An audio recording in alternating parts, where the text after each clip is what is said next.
Waalaikumsalam, masuk baru. Silakan duduk.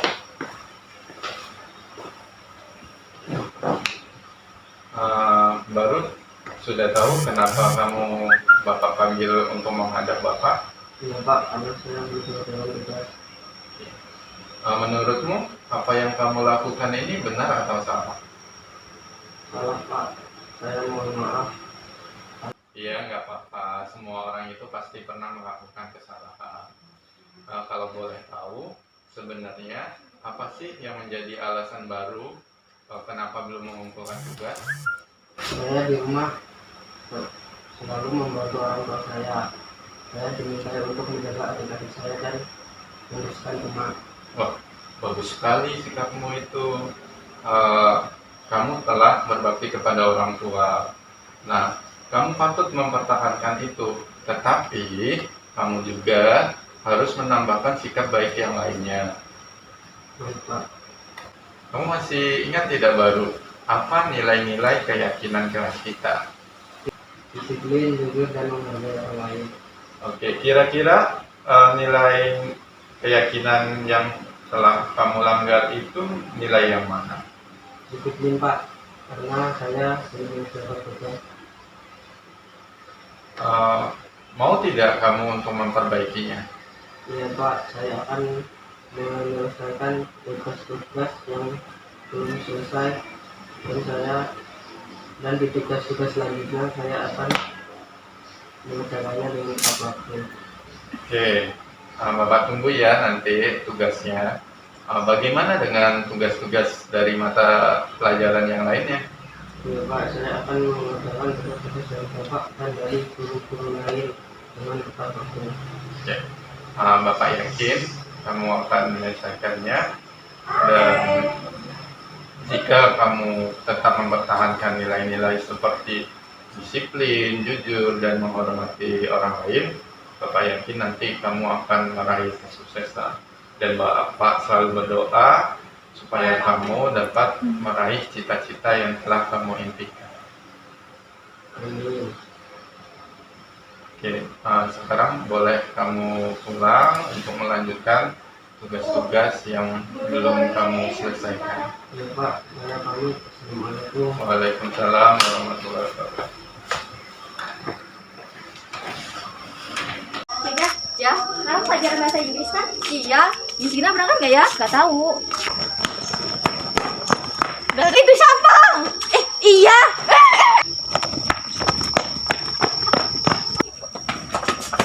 Aduh, ketahuan. Kamu kenapa? Kok bisa telat? Kita bangunnya kesiangan. Makanya kita telat. Kalian dari kelas berapa? Kelas 8A. Terus apa keyakinan kelas kalian? Keyakinan kelas kita disiplin, Kak. Tapi kita sedang melanggarnya, Kak. Terus untuk kedepannya kalian bagaimana? Iya, kita salah, Kak. Dan kali kita nggak bakal ngulangin lagi. Ya udah, sekarang kalian boleh masuk ke kelas kalian. Ya Kak, makasih. Ya, sama-sama. Oke, assalamualaikum warahmatullahi wabarakatuh. Jadi hari ini kan hari pertama kita masuk ya, dari yang semasa pandemi. Nah, jadi kita butuh kesepakatan kelas ya. Apa sih yang kalian inginkan dari kelas ini? Kelas yang kalian impikan, gitu ya. Nah, bagaimana caranya untuk bisa terwujudnya kelas impian, gitu ya. Jadi dari situ, jadi kita harus buat dulu kesepakatan apa-apa yang kalian inginkan ya. Nah, nanti Bapak bagi ini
Ya, jangan di situ dong. Nah.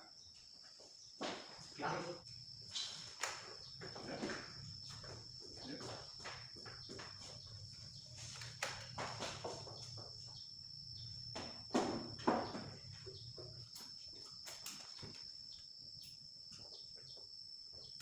Nah, jadi untuk yang pertama dipunya istri ya. Kekompakan yang tinggi dan kedisiplinan, berarti disiplinnya tinggi, kompaknya tinggi. Nah, kemudian ada nggak yang kira-kira sama? Di sini ada nggak?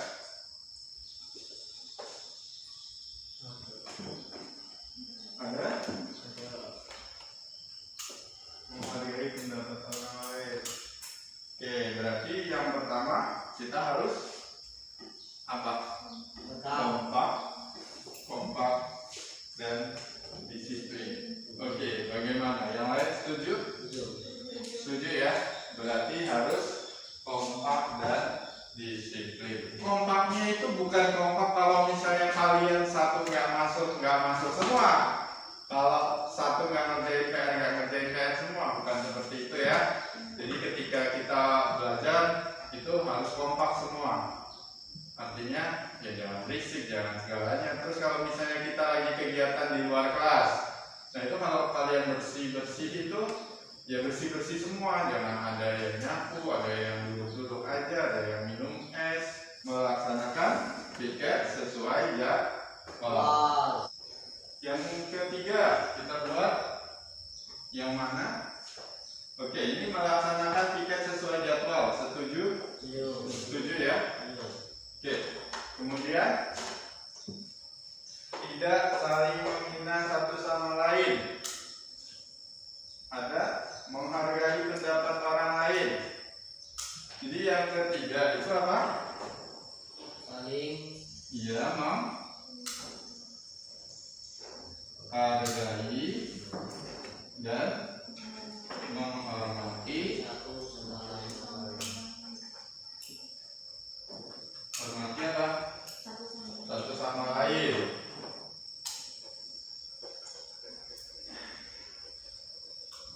Nah, satu sama lain ini apa? Semua. Teman, guru, adik kelas. Oke, yang keempat. Bersih, sopan, dan rapi. Berarti kita apa? Berpakaian ya? Rapi, bersih, dan wangi. Yang kelima, mengerjakan tugas tepat waktu ya. Lagi? Lanjut.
Assalamualaikum warahmatullahi wabarakatuh. Selamat sore semuanya. Tabiun. Oke, baiklah teman-teman. Jadi hari ini saya akan mensosialisasikan tentang materi yang telah saya pelajari di program guru penggerak di modul 1.4, yaitu tentang budaya positif. Untuk mewujudkan tujuan dari pendidikan sesuai dengan filosofi Ki Hajar Dewantara, maka budaya positif di sekolah merupakan cara yang paling efektif untuk mewujudkan profil pelajar Pancasila.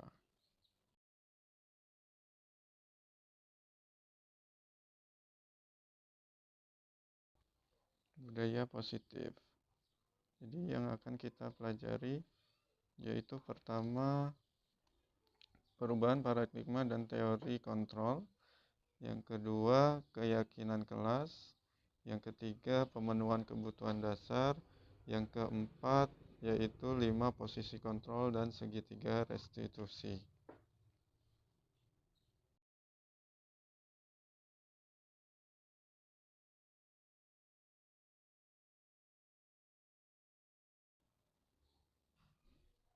Oke, budaya positif di sekolah ialah nilai-nilai, keyakinan-keyakinan, dan kebiasaan-kebiasaan di sekolah yang berpihak pada murid agar murid dapat berkembang menjadi pribadi yang kritis, penuh hormat, dan bertanggung jawab.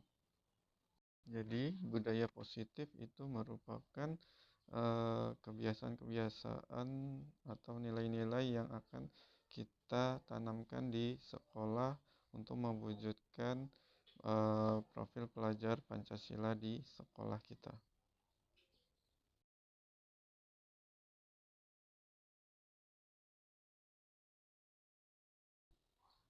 Untuk membangun budaya positif, sekolah perlu menyediakan lingkungan yang positif, aman dan nyaman agar murid-murid mampu berpikir, bertindak, dan mencipta dengan merdeka, mandiri, bertanggung jawab. Salah satu strateginya yaitu dengan bentuk disiplin positif.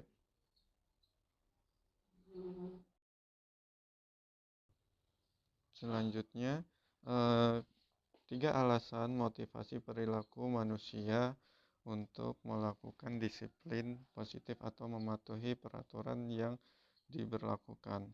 Yang pertama, yaitu untuk menghindari ketidaknyamanan atau hukuman.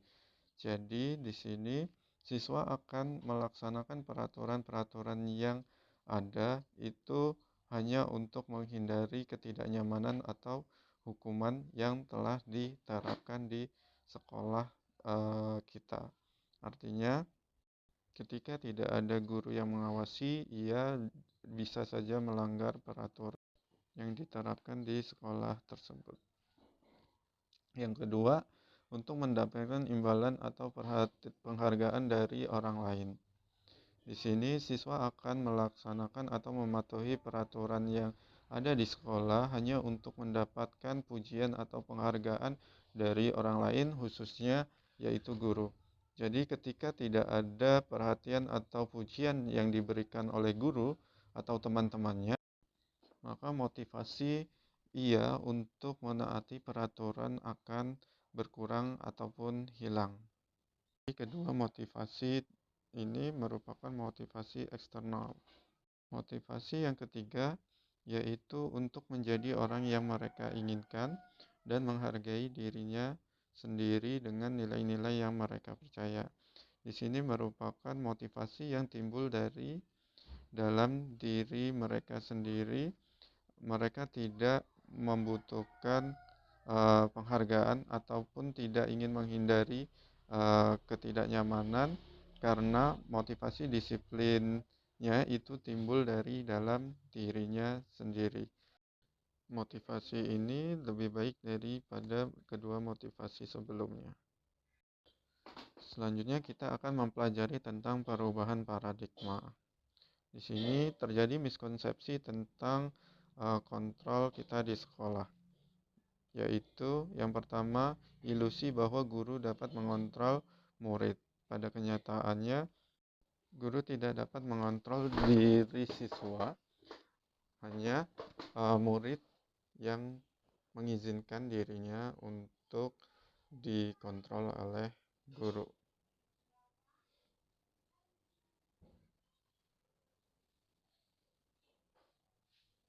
Yang kedua, ilusi bahwa kritik dan membuat orang lain merasa bersalah dapat menguatkan karakter.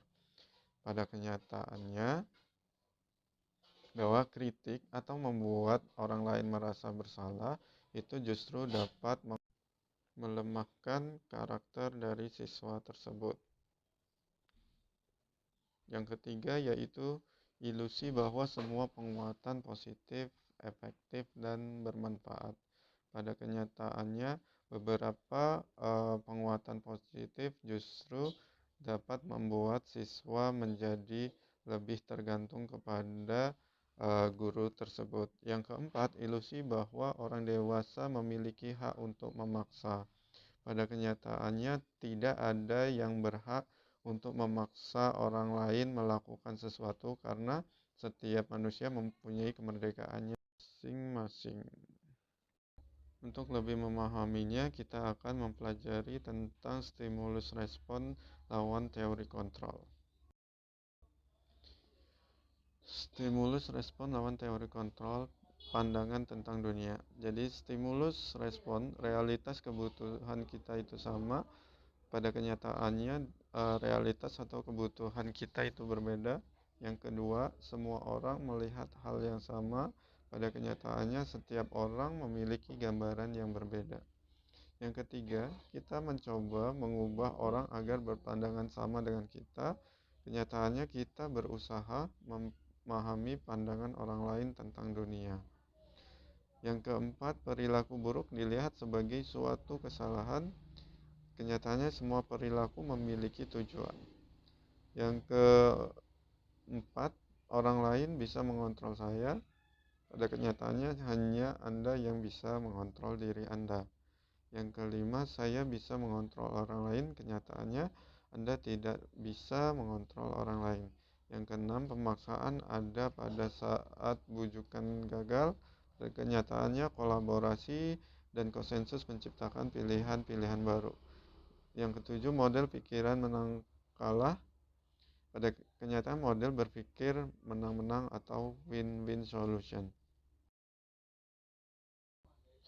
Selanjutnya kita akan mempelajari tentang membuat keyakinan kelas. Jadi yang kedua itu keyakinan kelas.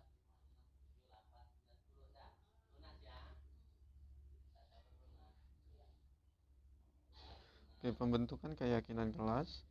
Yang pertama, keyakinan kelas bersifat lebih abstrak daripada peraturan yang lebih rinci dan konkret.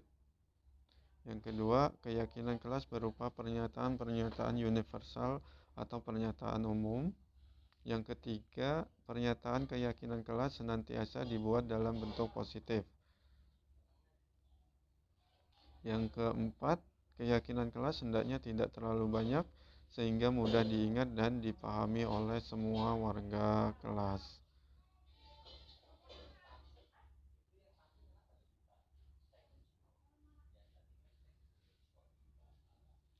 Yang kelima, keyakinan kelas sebaiknya sesuatu yang dapat diterapkan di lingkungan tersebut.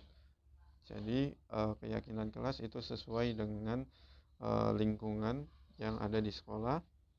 Yang keenam, semua warga kelas hendaknya ikut berkontribusi dalam pembuatan keyakinan kelas lewat kegiatan curah pendapat. Nah, di sini kegiatan membuat keyakinan kelas harus diikuti atau disetujui oleh seluruh warga kelas.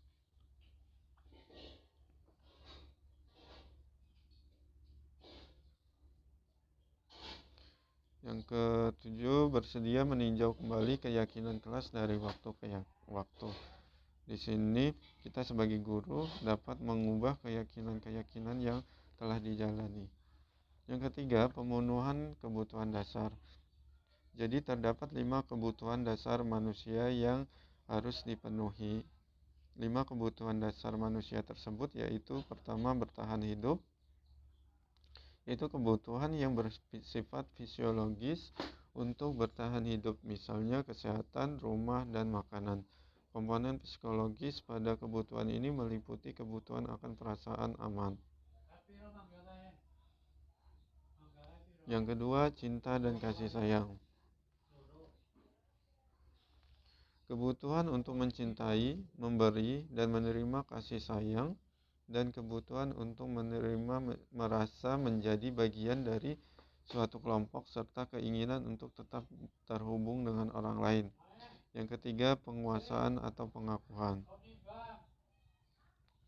Kebutuhan ini berhubungan dengan kekuatan untuk mencapai sesuatu, menjadi kompeten, menjadi terampil, diakui, didengarkan, dan memiliki rasa harga diri. Yang keempat itu kebebasan. Kebutuhan akan kemandirian, otonomi, memiliki pilihan, dan mampu mengendalikan arah hidup seseorang. Yang kelima itu kebutuhan kesenangan, yaitu kebutuhan untuk mencari kesenangan, bermain, dan tertawa serta menikmati apapun. Kita sebagai seorang guru harus memahami 5 kebutuhan dasar manusia ini. Ketika siswa melakukan kesalahan, kita harus mencari tahu dulu kebutuhan apa yang memang dibutuhkan. Sebagai contoh kasus,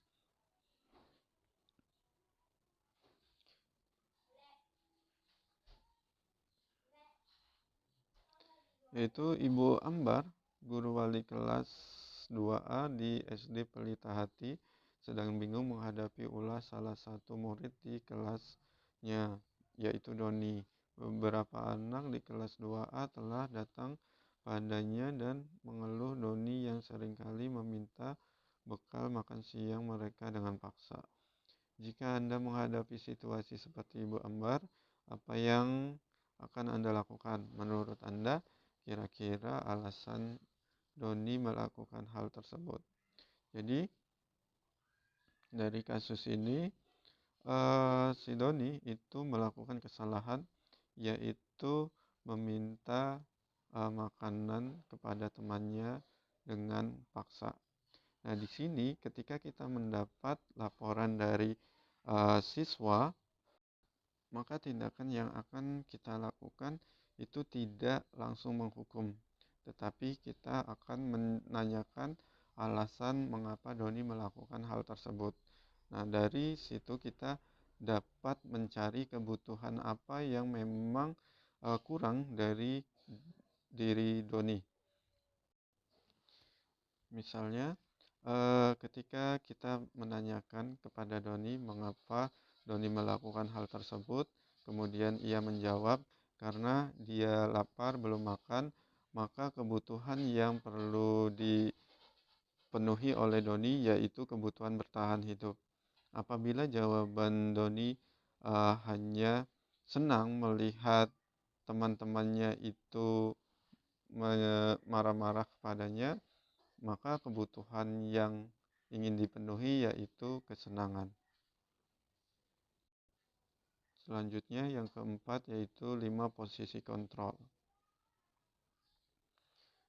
Jadi terdapat 5 posisi kontrol untuk mendisiplinkan anak, yaitu pertama sebagai penghukum, bisa menggunakan hukuman fisik maupun verbal, biasanya mengatakan bahwa sekolah memerlukan sistem atau alat yang dapat lebih menekan murid-murid lebih dalam lagi.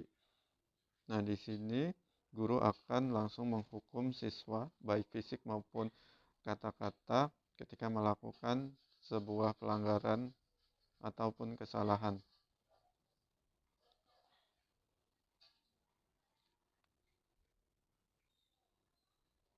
Yang kedua yaitu membuat orang merasa bersalah. Biasanya guru akan bersuara lebih lembut, membuat orang merasa bersalah, akan menggunakan keheningan yang membuat orang lain merasa tidak nyaman, bersalah, atau rendah diri. Nah, di sini guru akan membuat keheningan untuk siswa lebih berkonsentrasi kepada kesalahannya, sehingga siswa tersebut merasa tidak nyaman ataupun menjadi rendah diri.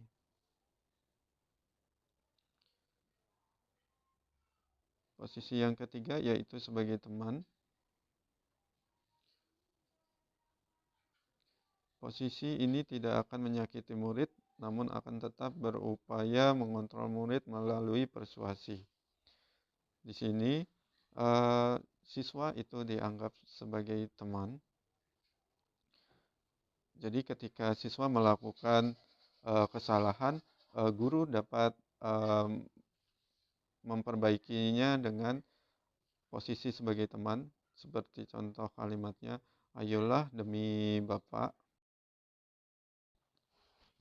Kemudian posisi yang keempat, yaitu pemantau atau monitor. Posisi pemantau berdasarkan pada peraturan-peraturan dan konsekuensinya. Jadi ketika siswa melakukan pelanggaran atau kesalahan, kita dapat menanyakan peraturan-peraturan apa yang telah dilanggar dan konsekuensi yang harus ia hadapi. Posisi yang kelima yaitu sebagai manajer. Jadi posisi mentor di mana guru berbuat suatu bersama dengan murid, mempersilahkan murid mempertanggungjawabkan perilakunya, mendukung murid agar dapat menemukan solusi atas permasalahannya sendiri. Nah, di sini guru beserta murid itu melakukan kolaborasi atau berdiskusi untuk menyelesaikan suatu masalah yang dihadapi oleh murid tersebut. Dan murid tersebut itu dapat mencari jawabannya sendiri, dan di sini guru hanya akan membimbing bagaimana siswa itu mencari solusinya. Yang kelima itu segitiga restitusi. Jadi restitusi adalah proses menciptakan kondisi bagi murid untuk memperbaiki kesalahan mereka sehingga mereka bisa kembali pada kelompoknya dengan karakter yang lebih kuat. Dengan restitusi, guru dapat memperbaiki kesalahan siswa dengan tetap membuat karakter siswa menjadi lebih kuat untuk mereka kembali kepada kelompoknya. Restitusi merupakan sebuah cara menanamkan disiplin positif pada murid. Restitusi juga adalah proses kolaboratif yang mengajarkan murid untuk mencari solusi untuk masalah dan membantu murid berpikir tentang orang seperti apa yang mereka inginkan dan bagaimana mereka harus memperlakukan orang lain.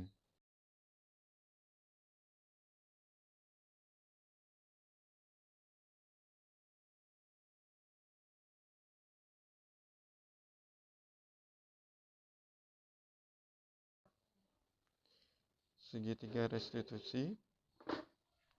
Jadi proses melakukan restitusi itu kita sebut dengan segitiga restitusi. Di sini ada 3 tahapan, yaitu yang pertama menstabilkan identitas, yang kedua validasi tindakan yang salah, yang ketiga menyatakan keyakinan. Oke, yang pertama yaitu menstabilkan identitas. Jadi bertujuan untuk mengubah identitas anak dari orang yang gagal karena melakukan kesalahan menjadi orang yang sukses.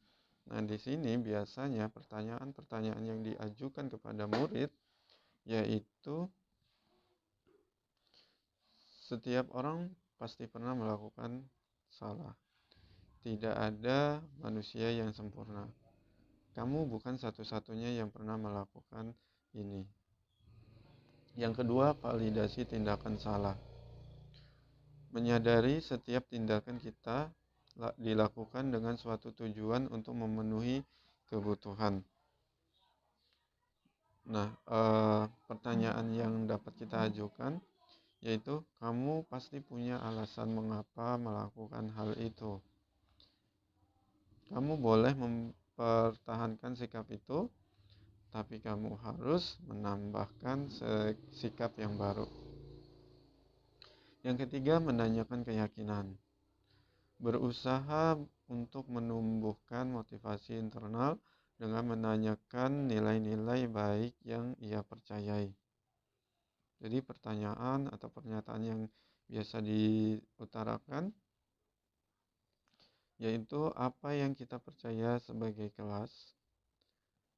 Apa nilai-nilai umum yang telah kita sepakati? Kamu mau jadi orang seperti apa? Demikianlah presentasi yang dapat saya sampaikan. Semoga bermanfaat bagi kita semua.